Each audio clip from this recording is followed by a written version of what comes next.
Hello les geeks et bienvenue dans cette nouvelle vidéo super cool d'Inforix. Alors aujourd'hui nous allons vous montrer comment contrôler votre PC à distance. Ça peut marcher également sur des tablettes.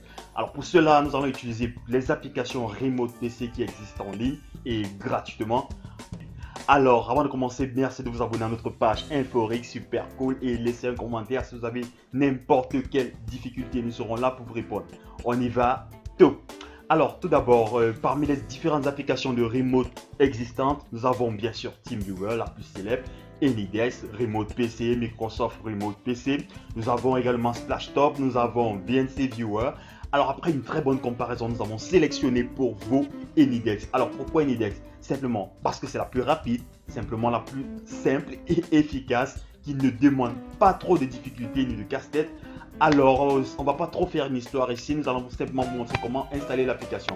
Alors, pour ceux qui ont les navigateurs Windows, voilà, vous allez simplement aller sur Google et taper AnyDesk là parmi les liens naturels. Et là, vous allez accéder à cette page-là et simplement cliquer là sur téléchargement gratuit. Alors, une fois téléchargé, vous allez voir le lien là ou le téléchargement en dessous. Vous allez simplement cliquer dessus et l'installer. Ça fonctionne super bien et très simple d'installation. Alors, ça c'est pour la version mobile. PC, pardon. Alors, une fois installé, vous allez accéder à cet écran-ci très simple. Là, on va faire juste un petit commentaire. Ici, vous avez l'ID public. Alors, cet ID simplement vous permet de vous connecter à cette machine via Internet à distance.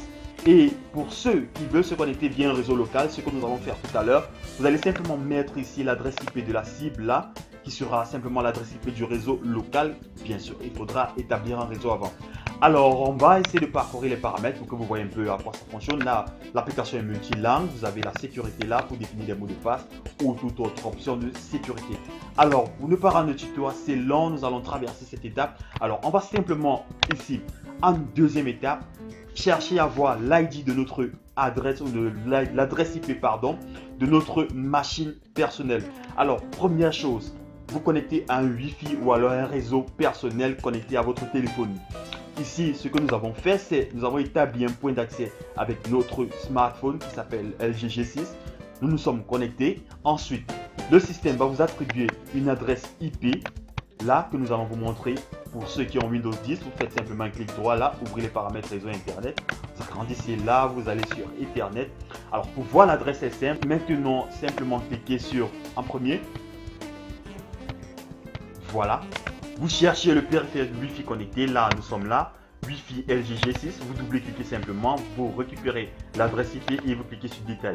Alors là, on voit que notre adresse est 192.168.43.150. Alors, bien sûr, si on se déconnecte, l'adresse peut changer. Ça, c'est en Dynamic Host Configuration Protocol en DHCP. Alors, une fois que vous avez votre adresse IP, pour ceux qui ne voient pas ou bien qui n'arrivent pas à accéder rapidement à ces paramètres, vous pouvez simplement faire Windows R là. Alors, ouvrez CMD comme ça, l'inviter commande. Récupérez l'adresse IP en tapant simplement ipconfig. Voilà. Et là, vous cherchez le périphérique connecté sans fil. Voilà, carte réseau sans fil là. Et vous avez la même adresse IP là que vous pouvez recopier. Alors, c'est tout. Simplement, pas trop de complications. On va maintenant aller sur notre smartphone pour faire pareil. Alors, une fois rendu sur le smartphone, pas trop de complications. La seule chose à faire, bien sûr, c'est d'installer également AnyDesk sur votre smartphone. Alors, une fois rendu sur votre smartphone ainsi, vous allez aller bien sûr sur votre Play Store. Voilà, sur votre store, vous allez bien sûr regarder là et taper simplement AnyDesk. Alors, je vous conseille de faire cela rapidement et simplement. Le lien que vous allez utiliser, c'est bien celui de commande PC à distance AnyDesk. Voilà, nous l'avons déjà installé. Vous allez bien sûr l'installer simplement. Alors, la deuxième chose que vous allez faire pendant l'installation, c'est installer le plugin AnyDesk. Voilà, simplement un plugin qui vous sera demandé pendant l'installation.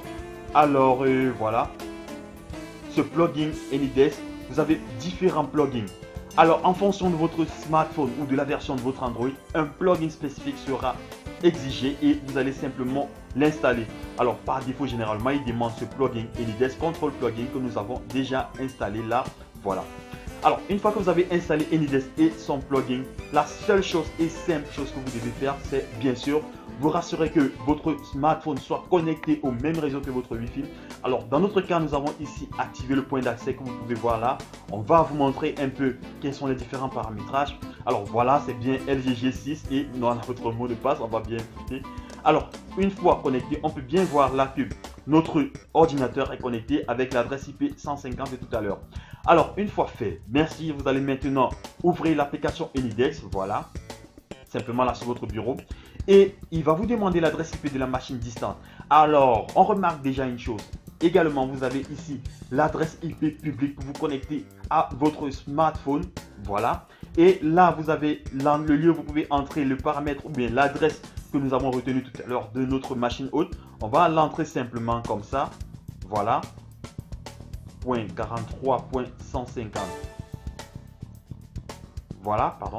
Voilà, une fois entré l'adresse IP, vous allez simplement cliquer sur connecter. Alors, si tout se passe bien, voilà, sur votre ordinateur, il vous demande l'autorisation.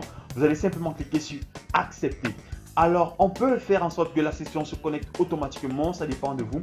Et voilà, sur notre smartphone, on peut voir que l'application est connectée. On va mettre là en plein écran. Alors, vous voyez maintenant, on a accès à notre smartphone et alors, cela fonctionne très bien et également dans les deux sens. Vous avez bien d'utilisation que vous pouvez faire de cette application, bien sûr. Alors, on va essayer de vous montrer rapidement les paramètres là, en venant simplement là sur ce petit carré là. Et voilà les différentes options. L'application est gratuite et fonctionne très bien. N'hésitez pas à la télécharger, à l'installer sur vos smartphones. Alors, voilà, on a terminé là. On va s'arrêter là pour ce tuto. Merci de l'avoir suivi. Merci les geeks. Abonnez-vous à notre chaîne et n'hésitez pas à laisser un commentaire. Ciao les geeks.